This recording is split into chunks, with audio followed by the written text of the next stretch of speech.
going on to 23a Daf Hatzvi-Bais till Daf Gimel. Amar Rav Chia bar Avin.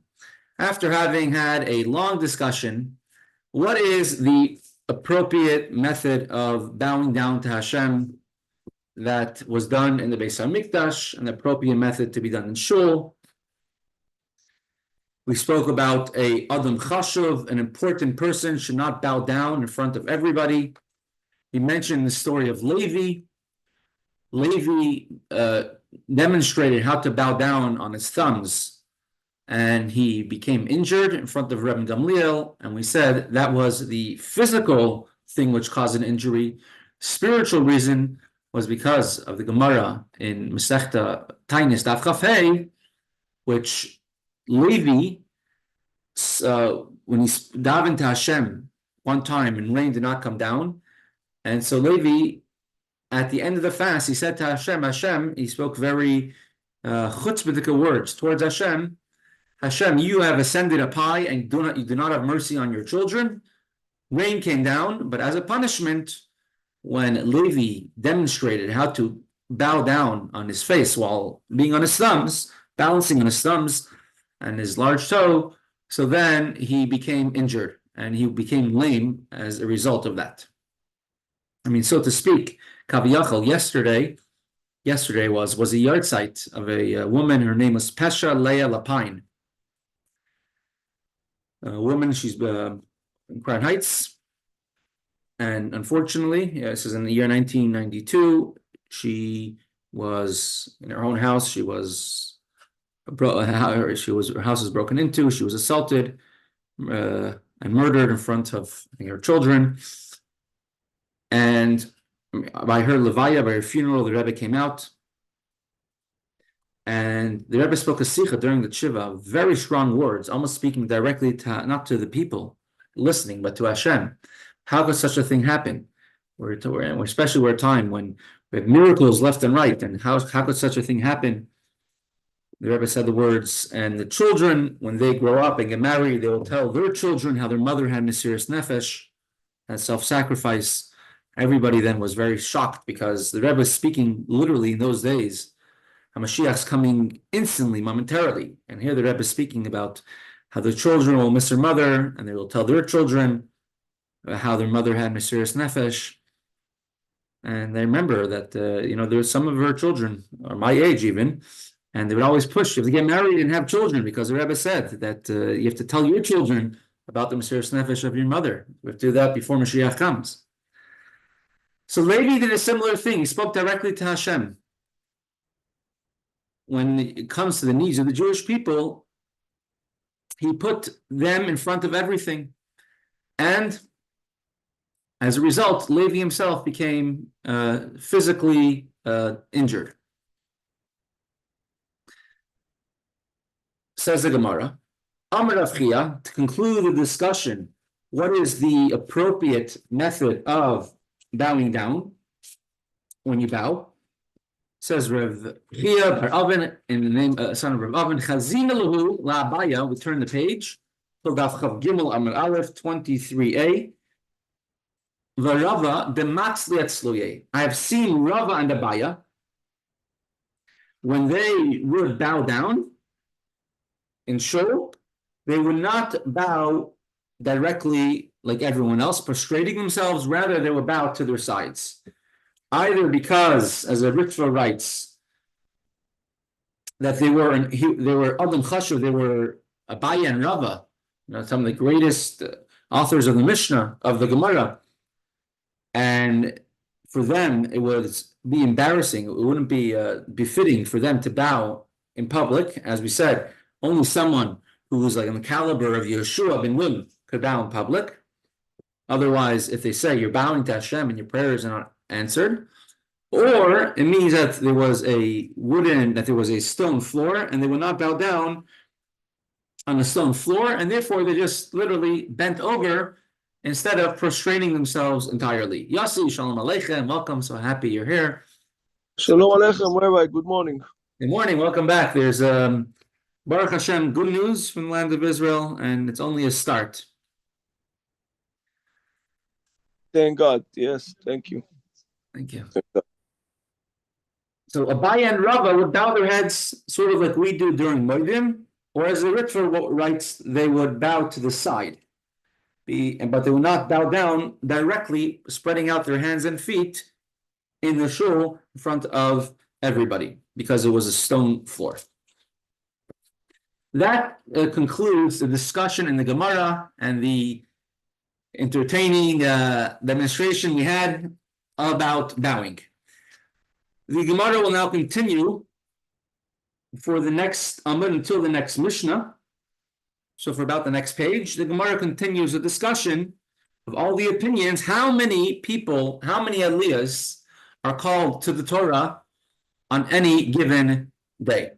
We established, and this is not going to be up for discussion, on Monday, Thursday, Shabbos, Mincha, we have 3 people called to the Torah, one for Kohen, one for Levi, one for Yisrael. Each one has at least 3 psukim, and we'll discuss that a little further down and later on in this Mesechta. On Rosh Chodesh, we have an extra korban, an extra sacrifice in the Beis HaMikdash called a Musaf, and we have an extra aliyah, an extra person called to the Torah for that. On a fast day, we have 3 people that we finished discussing already.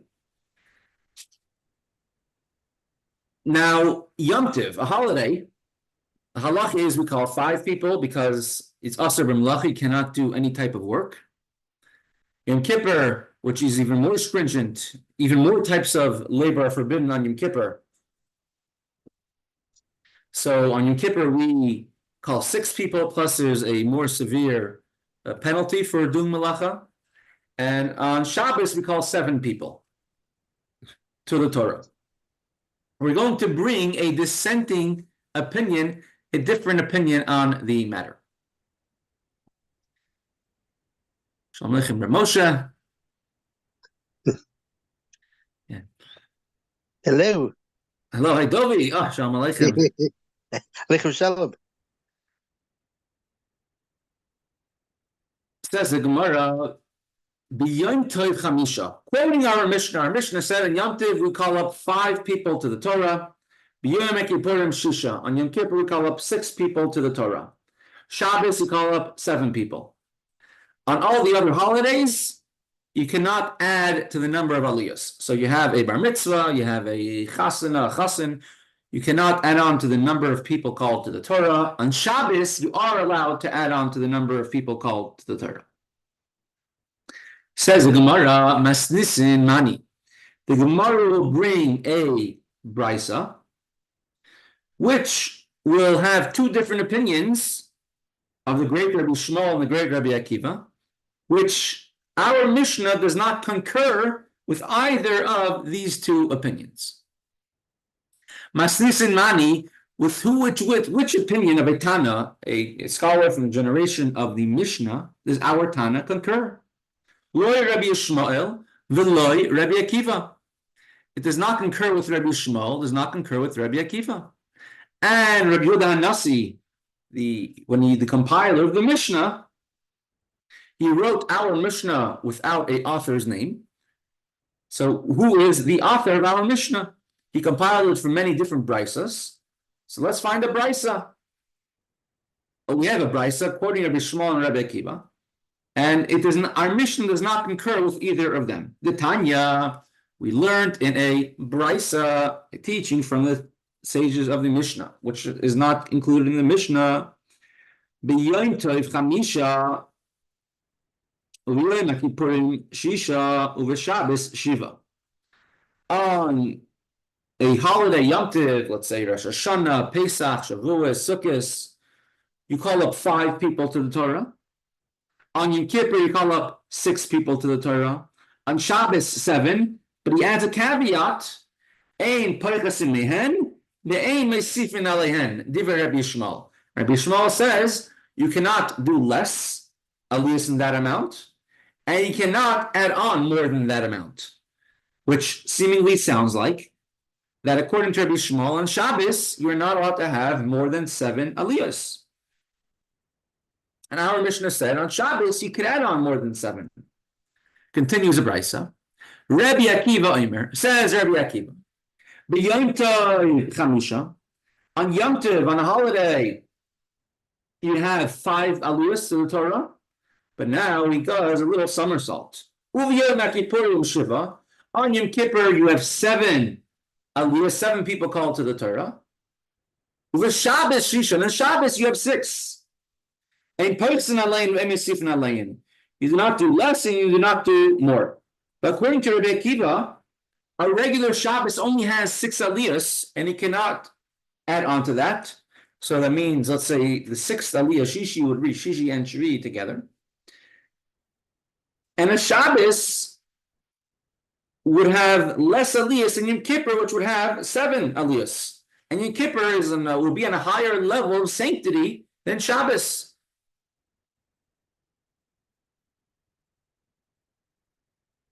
What were the reasons that Yom Kippur should have more aliyos than Shabbos? I mean, it's a very simple, logical reason that you could think of is that on Shabbos, there's a mitzvah la'anig as a Shabbos. To have tainuk, to make Shabbos enjoyable, to have a big feast, a big meal, make kiddush and wine, eat meat, eat fish, have 2 chalas. So there's tircha de tzibura. People need to get home and eat their meal on Shabbos and eat an extra meal. On Yom Kippur, there's no Yom Kippur kiddush, nowhere to run to. There's only a break fast. So Yom Kippur, people could be in shul longer. And on Shabbos, people need to get home. Rabbi Shmuel holds that whatever day is more sacred has more aliyos. So Yom Tov is more holy than Rosh Chodesh because you can't do malacha, can't do work. Yom Kippur is more holy because you can't even do the malacha, the work that's necessary for echol nefesh, for food preparation, which you could do on Yom Tov. And on Shabbos is even more severe than Yom Kippur because on Shabbos the penalty is skila, is a misa, it's a capital punishment for transgressing Shabbos as opposed to Yom Kippur, which is kares, which is not a capital punishment. You could also say that, on the other hand, that Yom Kippur is called Shabbat Shabbaton. So perhaps Yom Kippur has more, more chashivas than Shabbos. Oh, very good. Shkoyach. Yeah, Yom Kippur is Shabbos Shabbosin. Saying according to Chassidus, we explain how the Achas Bashana, the level of sanctity in Yom Kippur, is much greater than Shabbos.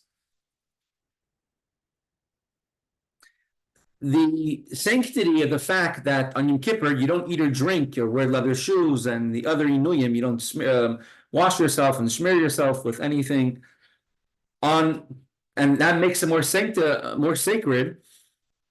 You could say that, but the question is, on Pesach we don't eat chametz a whole entire week.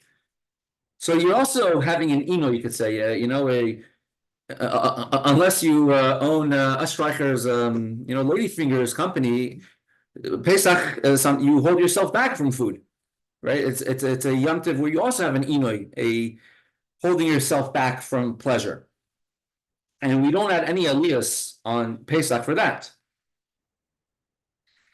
Yom Kippur also, we have something in addition that we don't have on Shabbos, which is a 5th tefillah, 5th prayer, the tefillah of Ne'ilah, that we do only on Yom Kippur and not on any other fast day, even Tisha B'Av, which you don't work half a day, even there we don't do Ne'ilah.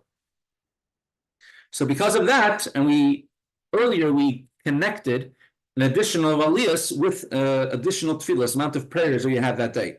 And Rosh Chodesh, we said, was you daven musaf on that day. And we connected it with the idea of more tefillah. So on Yom Kippur, we have a Ne'ilah, which you don't have on Shabbos, so therefore you should have more sanctity than you have on Shabbos. So this could explain the opinion of Rabbi Akiva.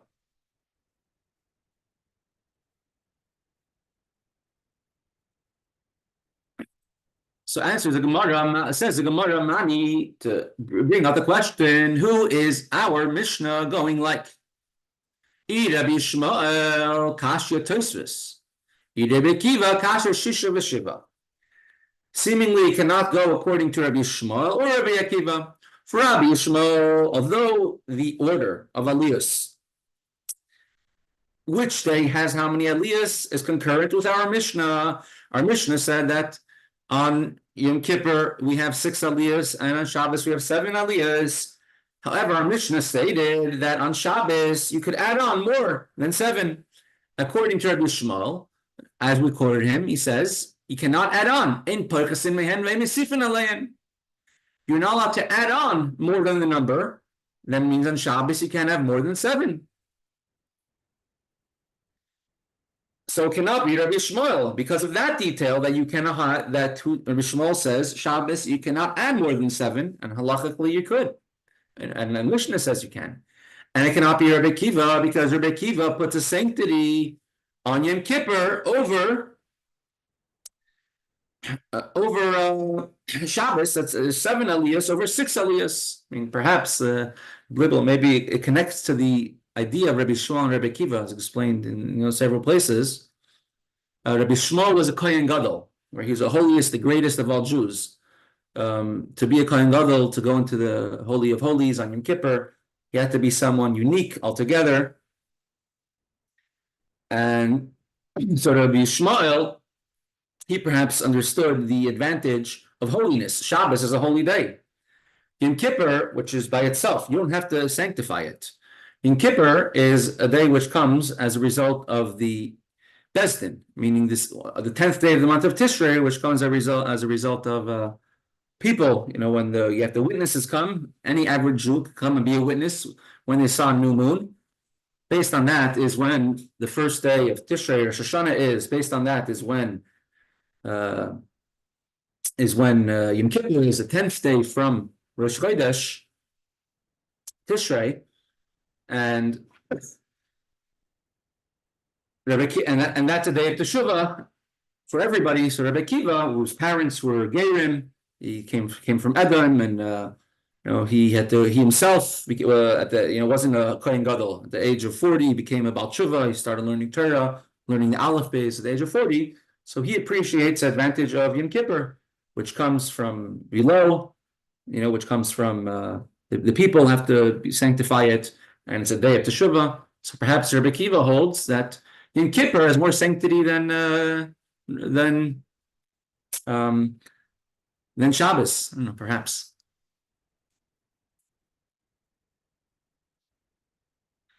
So there's a question: who does our Mishnah go like? Not Rabbi Akiva, not Rabbi Yishmael. Answers the Gemara.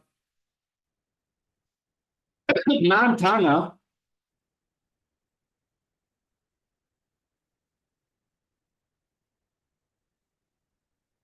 The Lahadatanya. There is another brisa which we also do not know the author of. And after asking the second question, the Gemara will answer both. There's another brisa which was taught to Tanya b'yontav ma'achrin lavai u'mimarin latzis b'yom ekippurim u'mimarin latzis. It says on a Yom Tov, on a holiday, everyone is late to come to shul because people are getting ready for the meal. Because on Yom Tov, on the holiday, you're allowed to cook. Many people, in the times of the Mishnah, they would shecht, they would slaughter animals in the morning because, wanted to have fresh meat. There's no refrigeration. Not like today, we could cook a month in advance and freeze it and then just defrost it. It had to be done fresh that day. And there's a lot of preparation necessary and needed in order to prepare the Yom Tov meal. It wasn't just taking things out of the fridge and setting it up. And people came to shul late. And they would also not sit around in shul too long. They would try leaving as quick as possible because they have to go home and have Simchas Yom Tov. Rabbi Yaakov Emtin, was one of the great, he lived in Istanbul, the Yaibetz, Siddur Yaibetz, he was a great Mekubal, a great Rav. Just around the time of the Baal Shem Tov, just around that time, the Baal Shem Tov and the Magid, although they were in a different continent. So the Yaibetz writes, a very fascinating thing on this word, on these words over here. People leave shul early. People come to shul late and leave shul early on Yom Tov because, as Rashi says, they're going to prepare for the meal of Yom Tov. He says, who's usually preparing the meal, preparing the food? Usually it's the woman. What are the men doing? Right? On Shabbos, the men are usually in shul, and the women usually set up the table. But what are the men doing on Yom Tov? So he says a very interesting thing. He says that the men, while the wives are busy preparing the meal, the men have to stay home and watch the kids. They have to watch the children. So they come late to shul because they're watching their children. I guess that's a source over here in the Gemara where it's you could say you could come late to shul if you're watching your children. Perhaps that's an excuse. And they have to, while the women are getting ready, the children can't bother them, and the women also need help from the wives, also need help from their husbands, and therefore it's a mitzvah to help your wife. So you see, very important from our Gemara, they even take into account that you come late to shul because you have to help your wife. It's a very big mitzvah, and it's a very big obligation and big schus that even supersedes sometimes coming on time to shul if your wife needs your help. Uve Shabbos, Mimarin lavai umimarin latzes. On Shabbos, people come early to shul because now you cannot prepare, you can't cook any food, you can't shecht any animals, and you don't prepare anything fresh on that day. It's just literally, it's like more setting the table, but none of the baking or things like that take place on, or cooking take place on Shabbos. And therefore, all the preparations for the Shabbos meal took place on Erev Shabbos. So it's very proper for people to come to shul early. And as Rashi says over here, very interesting Rashi, to read Shema kivasikin. Read Shema Yisrael. You're supposed to say it in the morning, but he says even on Shabbos to do it vasikin, to do it early in the morning. Which perhaps this is connected to the previous, what we said before. There's a certain very Chassidish Yid, a very big mashpia. He would daven every single Shabbos morning at 7 a.m. He would go to shul and daven with the early minyan, and then come home. He says, "Why are you davening so early on Shabbos? You want to finish your meal early?" He said, "No, I want my wife to be able to go to shul, and she goes to shul by the main minyan, 10 o'clock in the morning. I go to shul at the 7:30 minyan, and she'll go, and I go home and watch the kids, and she goes to shul at the 10 a.m. minyan." Perhaps that's a source. Perhaps a proper thing to do. Don't say I'm not going to go to shul because I have to watch my kids. Go at 7 a.m. So on Shabbos, Memari and Lava, as Rashi says, you should come to shul early, and it's a mitzvah to come early to shul on Shabbos. And people many times leave quickly because they want to get home and have a Shabbos meal, an Oinik Shabbos, a Shabbos pleasure with the Shabbos Suda and Divrei Torah, etc. on Shabbos. As the Gemara understands right now, the entire length of davening has nothing to do with what the Chazan is singing, nothing to do with how many tunes the Chazan adds on, nothing to do with how long the rabbi's speech is. What makes davening shorter or longer is how many people receive an aliyah, how many people are called to the Torah on that day. 4, 5, 6, or 7. Mind you, the Torah reading is the same Torah reading, the same length. It's how many people receive the aliyah. And since the length of davening is congruent, corresponds to the amount of people who receive an aliyah to the Torah that day, Lema, let us say that Rabbi Akiva, the Isla Gavri Yisera, Rabbi Akiva, which says that on Yom Kippur, you have more people receiving an aliyah than Yom Kippur. You have 7 people called to the Torah according to Rabbi Akiva on Yom Kippur. And on Shabbos, you only have 6 people called to the Torah, according to Rabbi Akiva. And therefore, the davening of Yom Kippur is longer than the davening of Shabbos. Not because of all the extra piyutim we say, but rather because of the extra person called to the Torah. Even though the Torah reading of Yom Kippur is a longer Torah reading because you're reading Parshas Acharemus,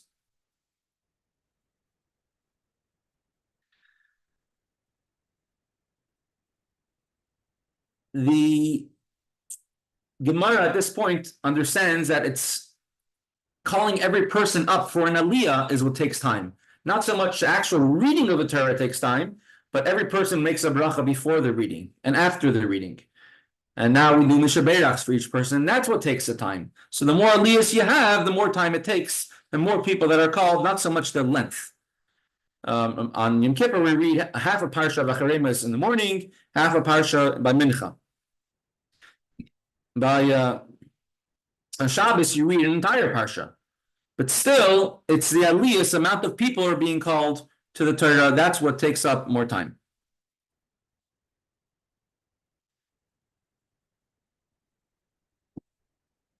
So according to Rabbi Akiva, which you have 7 people called to the Torah on Yom Kippur, so you could say that because people are not rushing to leave shul on Yom Kippur, because there's no oineg, there's no pleasure on Yom Kippur, there's no big meal involved, there's no... So therefore,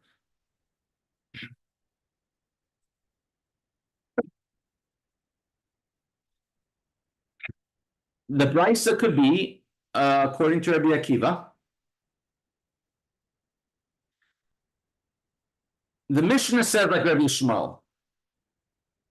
Let's say Rabbi Akiva says the reason why we have another aliyah is because on Yom Kippur is because you have more time in shul.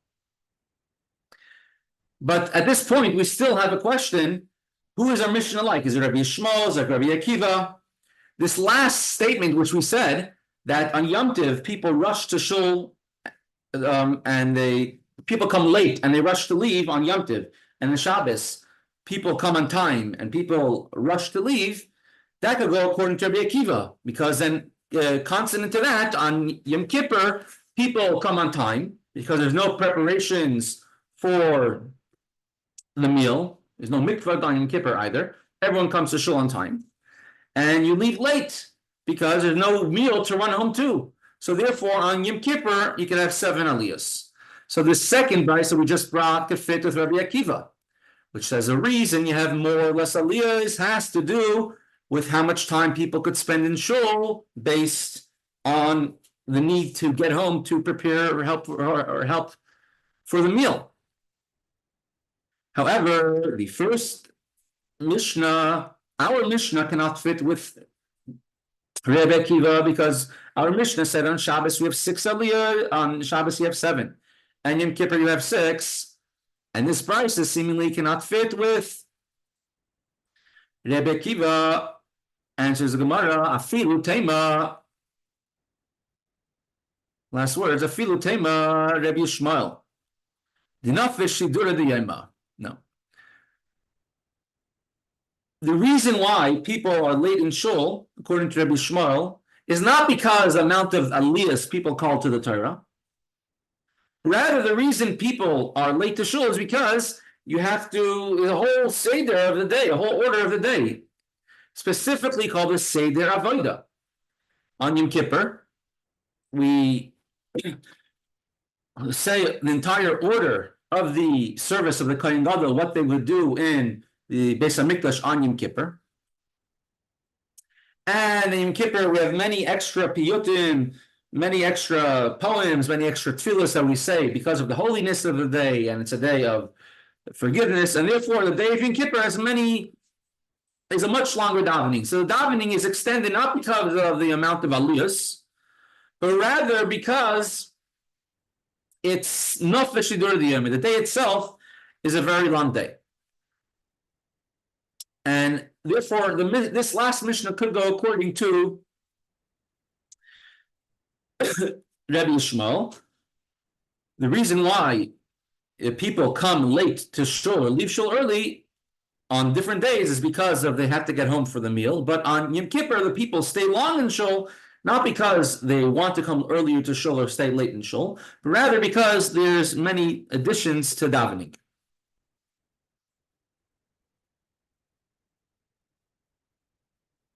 The Ramah writes, Ramosha Isserlish, he says on Shabbos, you should start davening later than you start during the week. So if every single day you daven at 7 a.m., davening should start later, should come to shul later on Shabbos than you come during the week, which is many or most shuls actually do that they have davening starting later. The reason is because we say this every single day during davening. It says in Parshas Pinchas, let's go Pinchas.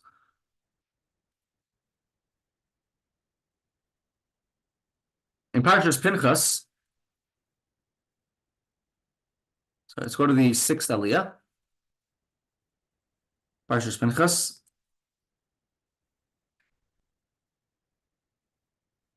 Let's go to the 6th aliyah. So the 5th aliyah. We have a daily offering, all right? You have a daily offering which takes place every single day. And it says, tell the Jewish people to bring for me a daily karban, a daily offering. And it says, baboiker, baboiker. Shnayim layoim, oila samid.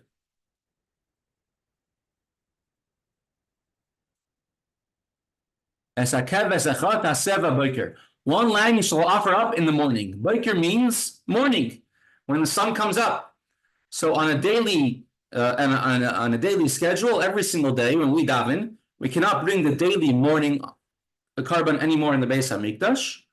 So we do it every single day, as soon as the day becomes light. So as soon as after Netzachama, after sunrise, that's when they would bring the morning karban, the morning sacrifice, and therefore we daven Shachris every day on a weekday early in the morning.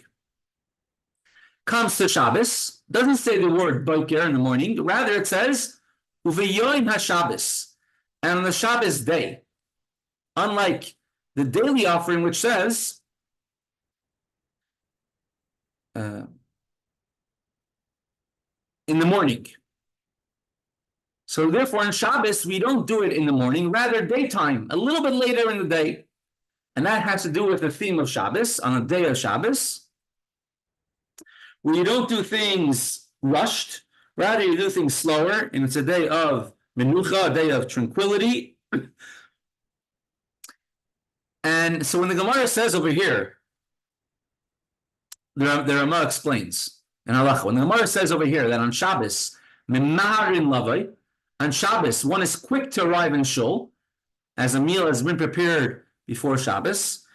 Doesn't mean that you have to arrive in shul earlier than you arrive during the week. It means that you're quicker, that you're later than a weekday, but on Yom Tov, on a holiday, you could you come even later. I mean, you come sooner. Memarin means sooner than a Yom Tov. As we said before, on Yom Tov, many people will come late because they're helping their wives at home. So on Shabbos, when you come to shul, you come sooner than you come on a Yom Tov, not a holiday. But you do come later than you come on a regular day to shul. With this, we'll pause the Gemara over here.